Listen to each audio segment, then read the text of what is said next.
പിന്നെ class 1 class 2 പറഞ്ഞില്ലേ, class 1 class 2 class 3 അത് പറഞ്ഞു അല്ലേ. ഇനി നമ്മൾ ഇതിലെ ഡീറ്റെയിൽസ് പറയാം. നേരത്തെ പറഞ്ഞ അതേ ഡീറ്റെയിൽസ് തന്നെയാണ്. 25 mm ആണ് ഈ പൈപ്പിന്റെ സൈസ് വരിക. അപ്പൊ 25 mm എന്ന് പറഞ്ഞാൽ 1 inch ആണ്. ഓക്കെ, 30 meter ലോങ് ആണ് വരുന്നത്. അപ്പൊ ഇതിനെ സാധാരണ ലോങ് ഹോസ് റീൽ എന്ന് പറഞ്ഞിട്ട് ഇത് സെറ്റ് ചെയ്യുന്ന ഒരു പരിപാടി ഉണ്ട്. അപ്പോൾ ഇപ്പുറം ഈ ഡോക്യുമെന്റില് ഈ ഹോസ് റീൽ എവിടെ ഫിക്സ് ചെയ്യാന്നുള്ളൊരു ഏരിയ ഉണ്ട്. അപ്പോൾ അത് എവിടെയാണെന്നുള്ളത് ജസ്റ്റ് ഒന്ന് കാണിക്കാം. അതായത് ഈ ഡോക്യുമെന്റ്സിൽ ഇവിടെ ഒരു പിക്ചർ കാണാം. എങ്ങനെയാണ് ഹോസ് റീൽ വെക്കുക, ഒരു ഡ്രോയിങ് കിട്ടിക്കഴിഞ്ഞാൽ. അപ്പോൾ ഡ്രോയിങ് കിട്ടിക്കഴിഞ്ഞാൽ ആദ്യം നോക്കേണ്ട കാര്യം മെയിൻ ഡോർ, ഒരു ഫ്ലോറിലോട്ടുള്ള മെയിൻ ഡോർ എവിടെയാണോ അതിൽ നിന്ന് 6 മീറ്ററിന്റെ ഉള്ളിലായിരിക്കണം ഹോസ് റീൽ ബോക്സ്. ഈ ഫ്ലോർ നോക്കുകയാണെങ്കിൽ എവിടെ വരണം? അപ്പൊ ഈ ഡോർ ഇവിടെ ഉണ്ട്, ഇവിടുന്ന് 6 മീറ്ററിന്റെ ഉള്ളിലായിരിക്കണം. അപ്പൊ ആ ലാസ്റ്റിൽ കൊണ്ടുവച്ചിട്ട് കാര്യമില്ല, മനസ്സിലായോ? അതൊരു പോയിന്റ്. രണ്ടാമത്തെ പോയിന്റ്, ഒരു ഹോസ് റീൽ ആണെങ്കിൽ ആ ഹോസ് റീൽ ഇങ്ങനെ നമ്മൾ സ്കെച്ച് ചെയ്ത് ഈ ഫ്ലോറിൽ എല്ലായിടത്തും എത്തുന്നുണ്ടോ എന്നുള്ളത് ചെക്ക് ചെയ്യണം. അങ്ങനെ എത്തുന്നില്ലെങ്കിൽ അടുത്തൊരു ഹോസ് റീൽ അവിടെ നോക്കേണ്ടി വരും, മനസ്സിലായി? അപ്പോൾ first point within 6 months. Second point, ഒരു ഹോസ് റീലോട്ട് കവറേജ് കിട്ടണില്ലെങ്കിൽ അടുത്ത ഹോസ്. ഇത് വെറുതെ അങ്ങ് പറിച്ചു വിടാൻ പറ്റില്ല. ഒരു പ്രശ്നമുണ്ട്, ഒരു ഹോസ് റീലിന് സ്ട്രെയിറ്റ് ഒരു റൈസറിനാണ് കണക്ഷൻ കൊടുക്കുക. അപ്പോൾ ഓരോ സ്ട്രെയിറ്റ് റൈസർ കൂടുന്നതനുസരിച്ച് പമ്പിന്റെ കപ്പാസിറ്റി കൂടിക്കൊണ്ടിരിക്കും, മനസ്സിലായോ? എക്സാമ്പിൾ പറയാം. ഇപ്പൊ ഈ ഒരു സംഭവത്തില് നമുക്ക് ഇവിടെ ഒരു ഹോസ് റീൽ ഉണ്ട്, അവിടെ ഒരു ഹോസ് റീൽ ഉണ്ട് അല്ലേ. അപ്പൊ ഈ ഹോസ് റീൽ ആണെങ്കിൽ ഇതിനൊരു റൈസർ ഇങ്ങനെ വന്നിട്ടുണ്ടാവും. ആ റൈസറിനാണ് ഇതിന്റെ കണക്ഷൻ കൊടുക്കുന്നത്. സ്റ്റാൻഡ് പൈപ്പ് എന്നാണ് ടെക്നിക്കൽ നെയിം. അതുപോലെ തന്നെ ഇവിടെയും ഒരു റൈസർ കൊടുത്തിട്ടുണ്ടാവും. എവിടെയാണ് വിചാരിക്കുക, അത് നേരെ താഴെ വരെ പോയിട്ടുണ്ടാവും. അതിൽ നിന്നാണ് ഈ കണക്ഷൻ കൊടുക്കുക. അപ്പോൾ ഓരോ റൈസർ വരുന്നതനുസരിച്ച് 250 GPM ആഡ് ചെയ്തുകൊണ്ടേയിരിക്കും. എവിടേക്ക്? പമ്പിന്റെ കപ്പാസിറ്റിയിലോട്ട്, മനസ്സിലായോ? അപ്പോൾ ഒരു പമ്പിൽ തന്നെ 2 റൈസർ ഉണ്ടെങ്കിൽ അവിടെ 500 GPM കൊടുക്കേണ്ടി വരും. അപ്പോൾ അത് ശ്രദ്ധിച്ച് കൈകാര്യം ചെയ്യേണ്ട കാര്യമാണ്. കുറഞ്ഞു കഴിഞ്ഞാലും പ്രശ്നമാണ്, കൂടി കഴിഞ്ഞാലും പ്രശ്നമാണ്. കുറഞ്ഞു കഴിഞ്ഞാൽ എന്താ പ്രശ്നം? പ്രൊട്ടക്ഷൻ കിട്ടൂല. കൂടി കഴിഞ്ഞാൽ എന്താ പ്രശ്നം? ഹോസ് റീൽ. അപ്പോൾ ഇത് കൃത്യമായിട്ട് നോക്കണം. എങ്ങനെയാണ് നിങ്ങൾക്കൊരു ബെൽസലന്റെ സ്കെച്ച് കിട്ടാൻ ശേഷം ഇവിടെയാണ് ഹോസ് റീൽ ഉള്ളത്. അപ്പോൾ ആ ഹോസ് റീൽ വെച്ച് ഇങ്ങനെ ഓരോ സൈഡിലോട്ട് ചെക്ക് ചെയ്ത് നോക്കുക, എല്ലായിടത്തേക്കും കവറേജ് കിട്ടുന്നുണ്ടോ. ഇവിടെ എത്തുമ്പോൾ കിട്ടുന്നില്ല. ഈ കവറേജ് കിട്ടണ എന്തായിരിക്കണം? ത്രൂ ഡോർ ആക്സസ് ആയിരിക്കണം. അവിടെ ഒരു ഗ്ലാസ് ഉണ്ട്, ആ ഗ്ലാസ് പൊട്ടിച്ചിട്ട് അപ്പുറത്തൂടെ പോകാൻ പറ്റില്ല. വിൻഡോ ഉണ്ട്, പറ്റൂല. എന്തെന്നെ വേണം? ഡോർ തന്നെ ഓപ്പണിങ്. അപ്പൊ ആ ഡോർ ഞാൻ കുറെ അപ്പുറത്ത് കൊണ്ടുവച്ചാൽ ഈ കോർണറിലോട്ട് അങ്ങനെ വരട്ടെ, മനസ്സിലായി? അപ്പൊ ഇത് കൃത്യമായിട്ട് ഡ്രോയിങ്സിൽ എന്ത് ചെയ്യണം? സ്കെച്ച് ചെയ്തിട്ട് തന്നെ ചെയ്യണം. അപ്പൊ ഇത് 2 പോയിന്റ് ഞാൻ പറഞ്ഞു. എന്തൊട്ടി അങ്ങനെയാണെങ്കിൽ ഞാൻ മെസ്സേജ് അയക്കാൻ പറയില്ലേ? ക്ലാസ് ഇപ്പോഴാണ് അറിഞ്ഞത്. അപ്പൊ വരാൻ പറ്റാത്ത എന്തെങ്കിലും പ്രശ്നം? എന്നാ പിന്നെ ആ മെസ്സേജ് എനിക്ക് അയച്ചൂടെ? അല്ലെ അനുമേമനെ അയച്ചൂടെ? നമ്മുടെ ഗ്രൂപ്പിലിടുമല്ലോ. ശരി, കയറി. ഇതിവിടെ സ്ട്രിക്റ്റ് ആക്കണം കേട്ടോ. നമ്മള് കമ്പനി പോകുമ്പോഴേ നാളെ പോകാൻ പറ്റുന്നില്ല. ഇന്നൊരു മെസ്സേജ് അയച്ചാൽ അവർക്ക് ക്ലാരിറ്റി കിട്ടും. നേരെ കുറച്ച് നിങ്ങൾ വരുന്നുണ്ടെന്ന് പ്രതീക്ഷിച്ചിട്ട് പല കാര്യങ്ങളും അവിടെ ഡിസൈൻ ഏർപ്പാടാക്കും. അവസാനം അത് ഫസ്റ്റ് തന്നെ ഇംപ്രഷൻ പോകും. ഇംപ്രഷൻ ഇവിടുന്ന് പോകണ മാത്രമല്ല, അവിടുന്ന് പോകുമ്പോൾ ചിലപ്പോൾ ജോലിയെ പോകും. ഓക്കെ, എനിക്ക് ഇനി നോക്കാല്ല. ഞാൻ എവിടെയും പണിയെടുക്കാൻ പോകുന്നില്ല. ഞാൻ പണിയെടുക്കുകയാണെങ്കിൽ കൊല്ലത്തിൽ ഒരിക്കലും അവിടെ പോകുന്ന ആ പ്രൊജക്റ്റിൽ ഡീൽ ചെയ്യാന്ന് മാത്രമേ ഉള്ളൂ. മീറ്റിംഗ് ഫിക്സ് ചെയ്ത് കഴിഞ്ഞാൽ 1/2 മണിക്കൂർ മുമ്പേ അവിടെ പോയിരിക്കും, മനസ്സിലായോ? 1/2 മണിക്കൂർ പോയിരുന്നിട്ടില്ലെങ്കിൽ ചില ആൾക്കാരുണ്ട് 6 minute മീറ്റിംഗ് എന്ന് പറഞ്ഞാൽ 6 minute കൊണ്ട് ഫിനിഷ് ചെയ്യും. പിന്നെ ആരും വെയിറ്റ് ചെയ്യില്ല. പ്രത്യേകിച്ച് ബ്രിട്ടീഷ് പിന്നെ യൂറോപ്യൻ കൺട്രീസിലുള്ള ആൾക്കാർ ടൈം പറഞ്ഞ ടൈം ആയിരിക്കും. ആ ടൈമിൻ്റെ അപ്പുറത്തോട്ട് ഒരു മിനിറ്റ് പോലും ഒരു സ്പെയർ ചെയ്യില്ല. ആരായാലും ശരി, മനസ്സിലായോ? നേരെ കുറച്ച് അറബ്സ്, ചില അറബ്സൊക്കെ ആണെങ്കിൽ 10 മണിക്ക് മീറ്റിംഗ് പറഞ്ഞാൽ 11 മണിക്ക് ഇങ്ങനെ ഓടി വരും. അപ്പോൾ അതിന് പരിപാടിയൊക്കെ കഴിഞ്ഞിട്ടുണ്ട്. നമ്മൾ അദ്നാൻ സഫാറിനെ എന്ന് പറയില്ലേ, അതിൽ തൗഫീഖ് എന്ന് പറഞ്ഞ ഒരാളുണ്ട്. അയാളാണ് ചീഫ് എഞ്ചിനീയർ, അയാൾ മെക്കാനിക്കൽ എഞ്ചിനീയറാണ്. ആർക്കിടെക്റ്റ് അയാളെ താഴെയാണ്. എക്സ്പീരിയൻസ് കൊണ്ടാണ്, പൊസിഷനും ഉണ്ടല്ല. അപ്പോൾ ഇയാൾ വന്നിട്ട് മീറ്റിംഗ് സ്റ്റാർട്ട് ചെയ്ത് കഴിഞ്ഞാൽ അയാൾ 10 ആൾക്കാരുണ്ട്, 10 ആൾക്കാർ പറയണ ഇങ്ങനെ കേൾക്കും, ഒന്നും മിണ്ടൂല. അവസാനം മൂപ്പര് ഒരു പേപ്പർ എടുത്താണ് ഇങ്ങനെ കേൾക്കും. മീറ്റിംഗ് കഴിഞ്ഞു, അത് ഫൈനൽ വേണം. കാര്യം എന്താ, അയാളെല്ലാവരും ഒബ്സർവ് ചെയ്തിട്ട് കപ്പാസിറ്റിയും കാര്യങ്ങളൊക്കെ മനസ്സിലാക്കുന്നു. അയാളടുത്ത് 5 മിനിറ്റ് സംസാരിച്ചെങ്കിൽ അയാൾ കറക്റ്റ് പോകും.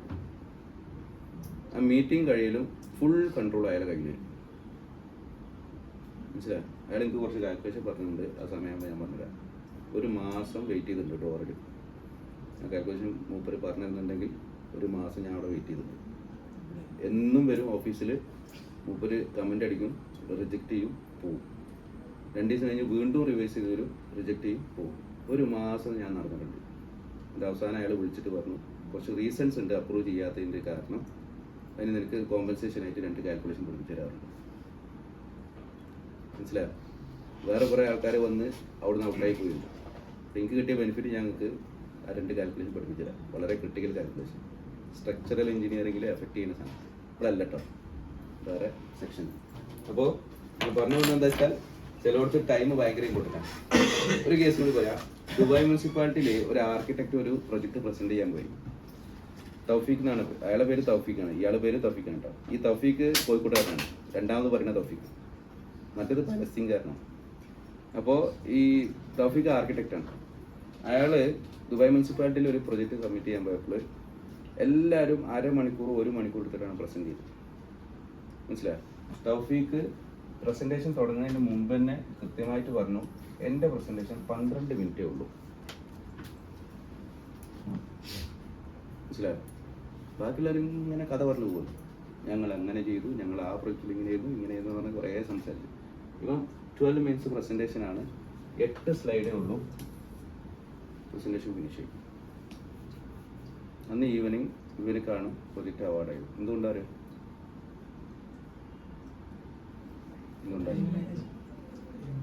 ഈ ടൈമിൻ്റെ ഉള്ളിൽ അവർക്ക് എന്താണ് ആവശ്യം എന്നുള്ളത് ആദ്യം പഠിച്ചു വെച്ചിട്ടുണ്ട്. അപ്പോൾ അവരെ ഡോക്യുമെന്റിൽ മുഴുവൻ എഴുതിയിട്ടുണ്ട്, ഞങ്ങൾക്ക് ഇന്ന കാര്യങ്ങൾ കൃത്യമായിട്ട് കിട്ടണം, അത് മാത്രമേ സ്ലൈഡിലുള്ളൂ. മനസ്സിലായോ? 1 മണിക്കൂർ 3/4 മണിക്കൂർ ഇരുന്നിട്ട് കഷ്ടപ്പെട്ട ആൾക്കാരൊക്കെ എന്തായി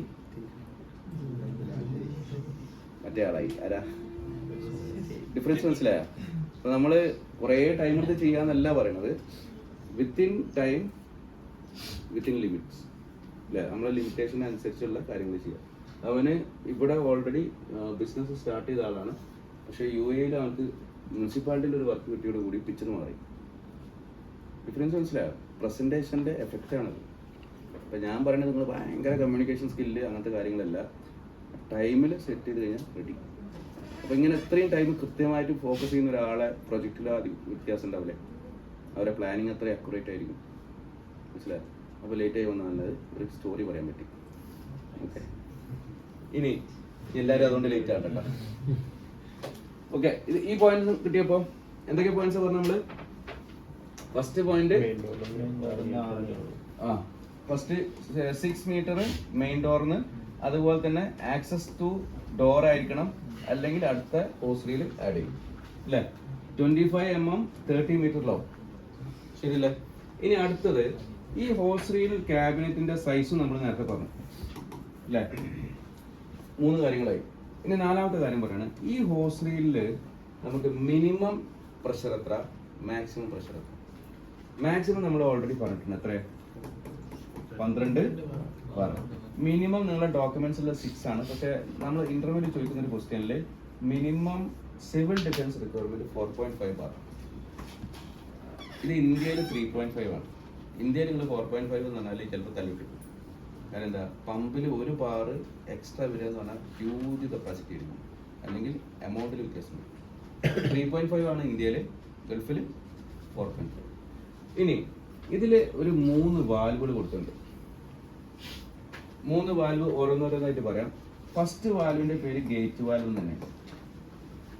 ഫസ്റ്റ് വാൽവ് എന്താണ്? Gate valve. അപ്പൊ ഗേറ്റ് വാൽവ് എന്നാണ് എന്താ ശരിക്കും? കേട്ടണില്ലേ? എന്താ ഗേറ്റ് വാൽവ്? ഓക്കെ, കോംപ്ലിക്കേഷൻ ആക്കണ്ട.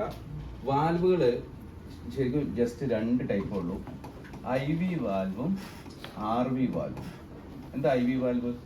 Isolating valve. RV വാൽവ് എന്താ? റെഗുലേറ്റിംഗ് വാൽവ് അല്ലേ. ആ IV എന്ന് പറഞ്ഞാൽ ഐസൊലേറ്റിംഗ് എന്ന് പറഞ്ഞാൽ ഓൺ ഓർ ഓഫ് എന്നുള്ള പരിപാടി മാത്രമേ ഉള്ളൂ. മനസ്സിലായോ? RV എന്ന് പറഞ്ഞാൽ റെഗുലേറ്റിംഗ് ആണ്. റെഗുലേറ്റിംഗ് എന്ന് പറഞ്ഞാൽ നമുക്ക് കൃത്യമായിട്ട് അതിന്റെ ഫ്ലോ റേറ്റ് കിട്ടും. ബാത്റൂമിലുള്ള പൈപ്പുകൾ RV ആണോ IV ആണോ? RVക്ക് ഡെഫിനിഷൻ എന്താ ഞാൻ ഇപ്പോൾ പറഞ്ഞത്? കൃത്യമായിട്ടൊന്നൊരു വേർഡ് അവിടെ ഉണ്ട്, IV. കാര്യം നിങ്ങൾക്കത് തിരിക്കുമ്പോൾ എത്ര ഫ്ലോ ഉണ്ടെന്ന് കണക്കാക്കാൻ പറ്റുമോ? ഇല്ല. ഈ ഫ്ലോ കണക്കാക്കേണ്ട സ്ഥലങ്ങളില്ലേ, നമ്മൾ സാധാരണ ചിൽഡ് വാട്ടർ പൈപ്പിൽ കൊടുക്കുന്ന സമയത്ത് അവിടെ ആ വാൽവിന് കൃത്യമായിട്ടുള്ള ഫ്ലോ റേറ്റ് കൊടുക്കണം. അല്ലെങ്കിൽ കൂളിംഗ് ഡിഫറൻസ് വരും, എനർജി ലോസ് വരും, അല്ലെങ്കിൽ എനർജി കുറവ് വരും. അപ്പോൾ അത് കൃത്യമായിട്ട് കൊടുക്കണം. അപ്പോൾ അതിനെ നമുക്ക് RVയിൽ കൂട്ടാം. അപ്പോൾ IVയിൽ വരുന്ന സാധനങ്ങളാണ് വാൽവ്. നമുക്ക് ഒരു 4 മണിക്കൂറിൻ്റെ സാധനം പഠിക്കാൻ കേട്ടോ. ആ വാൽവ് പഠിച്ചു കഴിഞ്ഞാൽ നിങ്ങൾക്ക് വാൽവ് മാനുഫാക്ചറിങ് കമ്പനിയിൽ വരെ അപ്ലൈ ചെയ്യാം. മനസ്സിലാവും? 2-3 നല്ല ബ്രാൻഡുകൾ നമ്മൾ പറയാറുണ്ട്. അപ്പോൾ ഈ IVയിലെ കുറച്ച് എക്സാമ്പിൾസ് ഉണ്ട്. ഗേറ്റ് വാൽവ്, അതുപോലെ തന്നെ ബോൾ വാൽവ്, ബട്ടർഫ്ലൈ വാൽവ്. ഇങ്ങനെ 3 ടൈപ്പ് വാൽവാണ് സാധാരണ IVയിൽ വരിക. ഓക്കെ. ബോൾ വാൽവ് എന്ന് പറഞ്ഞാൽ ഒരു ബോളിന്റെ ഉള്ളിൽ തിരിയും, അതിന്റെ ഒരു ഭാഗം ഓപ്പണിംഗ് ആയിരിക്കും. ബട്ടർഫ്ലൈ വാൽവ് എന്ന് പറഞ്ഞാൽ ഒരു ഷട്ടർ പോലുള്ള സാധനം ഉണ്ട്, അതിങ്ങനെ തിരിയും. അപ്പൊ ബട്ടർഫ്ലൈന്റെ ചിറക് പോലെയുള്ള ഒരു സാധനം ഇങ്ങനെ ഉള്ളിൽ കിടന്നു. അടുത്തതോ ഗേറ്റ് വാൽവ്. ഒരു ഗേറ്റ് താഴോട്ട് വരും, മുകളിലോട്ട് പോകും. അപ്പോൾ ഇതൊക്കെ ഐസൊലേറ്റിംഗ് വാൽവാണ്. അപ്പൊ നമുക്കിവിടെ ആവശ്യമുള്ള സാധനം എന്താണ്? ഗേറ്റ് വാൽവാണ്. അപ്പൊ എന്ത് വാൽവാണ് അത്? Isolating valve. അപ്പൊ ഈ വാൽവ് കൊളരുണ്ടോ? ആ, ബാറ്ററി. ഓക്കെ. അപ്പോ ഗേറ്റ് വാൽവിന്റെ പിക്ചർ ഇത് കാണാത്ത ആരെയുണ്ടോ? ഗൂഗിളിൽ പെട്ടെന്ന് സെർച്ച് ചെയ്ത ഗേറ്റ് വാൽവ് കാണാത്ത ആൾക്കാർ? അറിയില്ലെങ്കിൽ അറിയില്ല എന്ന് പറയണേ. അല്ല, ഞാൻ അങ്ങനെ എടുത്തു പോകും, ഇത് മനസ്സിലായില്ല. ആ, ചാർജ്